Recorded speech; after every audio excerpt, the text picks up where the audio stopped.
Dia Macam tu? Dia macam ni Mat. Apa-apa yang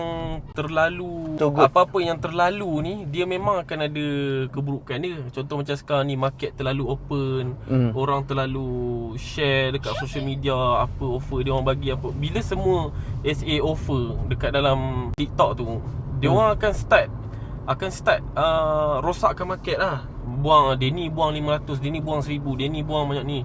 Jadi daripada segi rebate tu dia orang dah tak follow dah rebate HQ. Kau faham tak? Yang Faham. HQ bagi sebenarnya 10,000.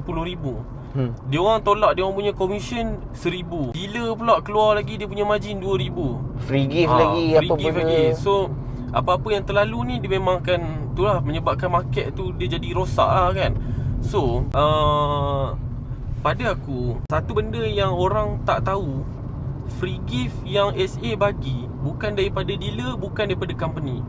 100% guarantee daripada duit poket SA. Tapi itu kena dahulukan duit dulu lah. Dahulukan duit dulu. Komisen dapat kemudian. Bulan depan, hujung bulan baru masuk. Hujung bulan masuk. Kau dah, kalau jadi SA, kau dah keluar dulu dah.